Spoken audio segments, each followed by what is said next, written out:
السلام علیکم ورحمۃ اللہ وبرکاتہ۔ الحمدللہ والصلاة والسلام علی رسول اللہ۔ علامہ ابن القیم رحمہ اللہ نے اپنی کتاب بدائع الفوائد میں ابن تیمیہ سے نقل کیا ہے کہ ادعوا ربکم تضرعا وخفیہ، کہتے ہیں کہ آہستہ دعا کرنے کا حکم اللہ نے دیا کہ تم اپنے رب کو پکارو آہستہ سے اور گڑ گڑاتے ہوئے۔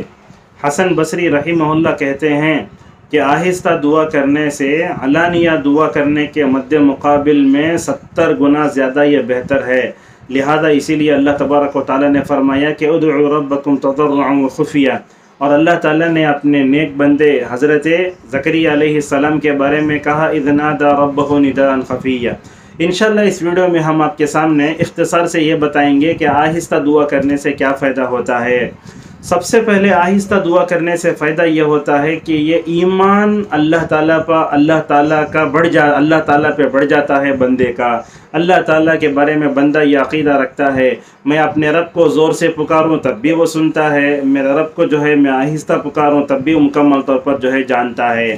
دوسرا یہ ہے کہ آہستہ دعا کرنے سے اللہ تعالیٰ کی ادب اور تعظیم بھی ہوتی ہے۔ دنیا میں بادشاہوں کے سامنے آواز بلند نہیں کی جاتی، تو اللہ تبارک و تعالیٰ بادشاہوں کا بادشاہ ہے، مالک الملک ہے، لہذا اس کے سامنے جب ہم دعا کریں تو آہستہ سے یہ کریں۔ اور اسی طریقے سے تیسرا فائدہ بتاتے ہوئے کہا کہ دعا میں خشوع خضوع آتا ہے، تضرع گڑ گڑانا آتا ہے، اور دل انسان کا کم جو ہے کیا پڑتا ہے، عاجز ہو جاتا ہے۔ سارے اعضاء اور جوارح اللہ تبارک و تعالیٰ کے سامنے جھک جاتے ہیں۔ جب جھک جاتے ہیں تو کیا کرتا ہے، وہ آہستہ سے اپنے رب کو پکارتا ہے، لہذا یہ دعا قبول ہونے کے زیادہ قریب ہے۔ اسی طریقے سے چوتھا فائدہ بیان کرتے ہوئے اہل علم نے یہ بات بھی کہی ہے کہ جب بندہ آہستہ آہستہ دعا کرتا ہے تو زبان بھی کم تھکتی ہے۔ پانچواں فائدہ بیان کرتے ہوئے کہا کہ آہستہ دعا کرنے سے دل بھی مکمل طور پر اللہ تبارک و تعالیٰ کی طرف متوجہ ہوتا ہے، لہذا آپ یہ بات یاد رکھیں، اگر آپ اپنی آواز کو کم کرتے ہیں تو آپ اپنی ساری ضرورتوں کو اللہ تبارک و تعالیٰ کے سامنے بھی رکھ سکتے ہیں، تو اس طریقے سے پورے دل کے حاضر ہونے سے مکمل طور پر آپ دعا کر سکتے ہیں۔ اسی طریقے سے آہستہ دعا کرنے سے اور ایک اخلاص میں بھی مکمل طور پر فائدہ ہوتا ہے کہ بندہ مخلص ہو کر دعا کرتا ہے۔ اور اسی طریقے سے اور ایک بات بھی ہے اس میں کہ دعا جب بندہ کرتا ہے آہستہ آہستہ تو اس میں جو ہے ہمیں معلوم ہوتا ہے کہ بندہ اللہ سے قریب ہو رہا ہے، احساس ہو رہا ہے، یہ زور سے کرے تو نہیں ہوتا یہ۔ اور اسی طریقے سے اور ایک فائدہ بیان کیا کہ آہستہ دعا کرنے سے ہماری ضرورتیں انسان کے سامنے ظاہر نہیں ہوتی بلکہ اللہ تبارک و تعالیٰ کے سامنے مکمل طور پر ظاہر ہوتی ہیں۔ اور اسی لیے اللہ کے نبی صلی اللہ علیہ وسلم نے فرمایا کہ بندہ اللہ تعالیٰ فرماتا ہے کہ اگر بندہ میرے طرف 1 گز آیا تو میں 2 گز جاتا ہوں۔